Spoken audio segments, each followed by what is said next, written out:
ఎంతో ప్రేమ భక్తి శ్రద్ధలతో ఈ ప్రవణ అనేది నిర్వహించుకోవడం జరుగుతుంది.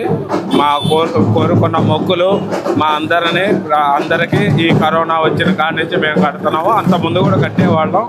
కాకపోతే ఈ కరోనా వచ్చిన కాడి నుంచి అందరూ బాగుండాలి, ప్రజలందరూ బాగుండాలి, కుల మతాలకు అతీతంగా అందరూ సంతోషంగా ఆరోగ్యాలతో ఐశ్వర్యాలతో వర్ధిల్లాలి, అందులో మేము కూడా ఉండాలని కోరుకుంటూ స్వామివారికి ఇట పొట్టేళ్లతోటి భక్తి శ్రద్ధలతోటి ఎలాంటి అవాంఛనీయ సంఘటనలు కలుపుకోకుండా మేము ఈ మొక్కులు చెల్లించుకుంటూ వాటి స్వామి ఆశీస్సులతో ఇలా చేసుకుంటుంటాము.